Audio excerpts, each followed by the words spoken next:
Kate Daly Show. Welcome back. You're listening to the Kate Daly Show. I can't believe it's almost done today. It went fast. When we're talking about these subjects, I always tell even my own kids, don't stress over it. Don't sit there and have it monopolize your mind. We know things are coming that are going to be very difficult to get through, and you can prepare spiritually to get through those things and rely on miracles. And I believe in God, so there you go. I'm going to believe in those miracles. And that's why I think I can kind of sit here and I don't get rattled by what's coming, because I feel like I was born for this time. So were you. We're supposed to be here, and we're supposed to get through it too. So the knowledge of that and the knowledge of God gets me through a lot of things. And I am not buried by fear, and I'm not buried by, oh my gosh, what's going to happen? And there's going to be a lot of people that are. There's going to be a lot of people that feel that way. And they want chaos, right? We can tell that. So they like those that actually are running the show really want chaos. They want us at each other's throats. So don't be. They want us to not have any property rights. So we have to figure out how to shore that up.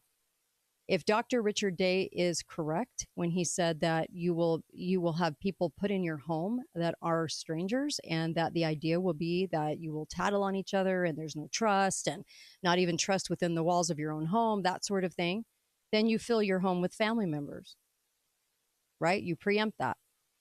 If food is illegal to buy, now you figure out ways to grow that food in a different way, with different capabilities. There's all kinds of resources. We have all kinds of resources right now.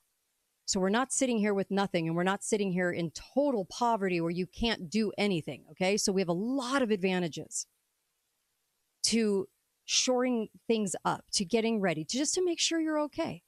I used to tell people food storage wasn't about if the world came to a screeching halt. It was more about, hey, can you get through a loss of a job? And food storage is a great idea to do that.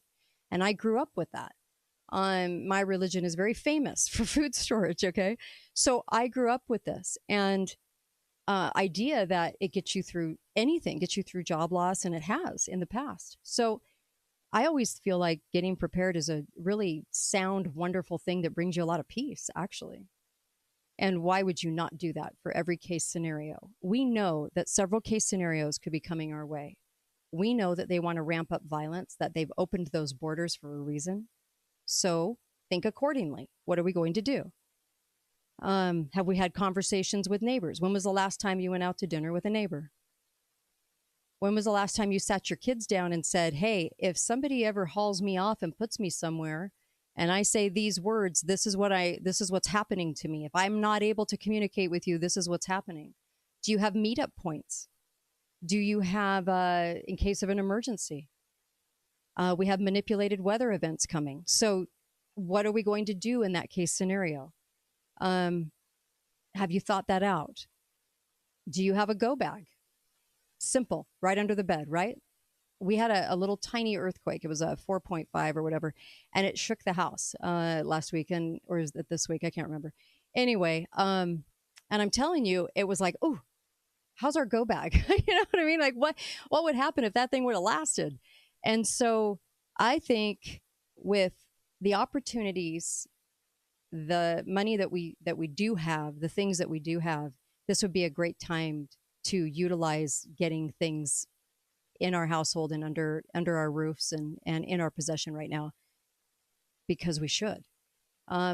When this guy in Bosnia was asked about his situation, and he said, was salt expensive? He said, yes, but coffee and cigarettes were even more expensive. He had alcohol. He traded it.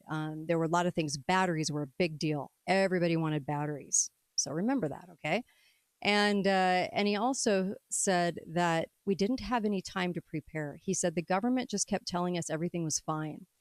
And he said all of this developed within a couple of days. So he said by the time we felt like we kind of knew, oh my gosh, everything is not fine and they're lying to us, there was only a day and a half, 2 days they had to get ready. I don't want to be in that position. Do you? I don't want to be. So I would say, oh, by the way, you can go to preparewithkate.com, preparewithkate.com. You can get really good deals on food supply there.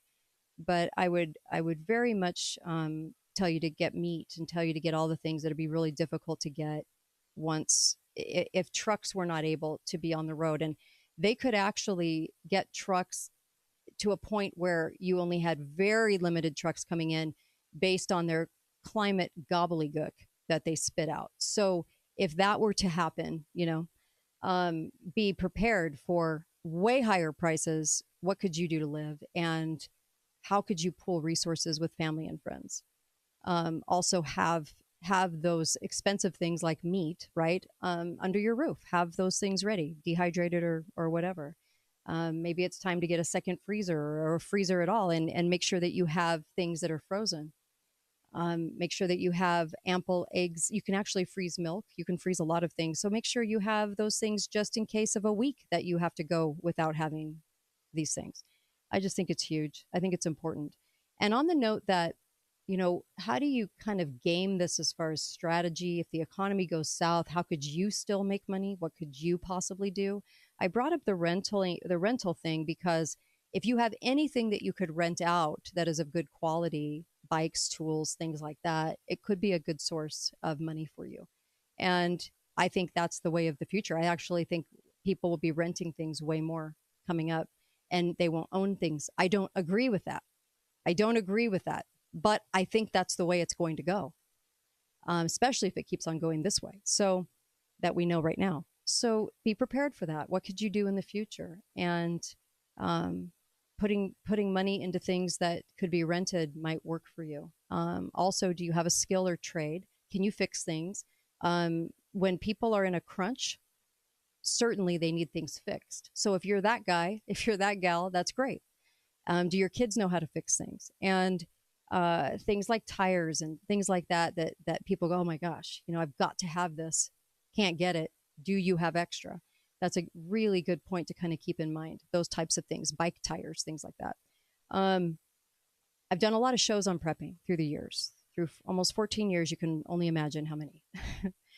And I will say that I don't want anyone to walk away feeling afraid, but feeling more empowered to be able to help themselves through these situations and really sit down with your kids and go, okay, this would be a good skill. This would be something that you could pick up, because they'll feel more empowered rather than scared. When you're that age, it's hard to look ahead and go, what, I'm not going to have all of these things that you guys had? No, there's always joy. There's always birthdays. There's always things. There's always wonderful things that happen.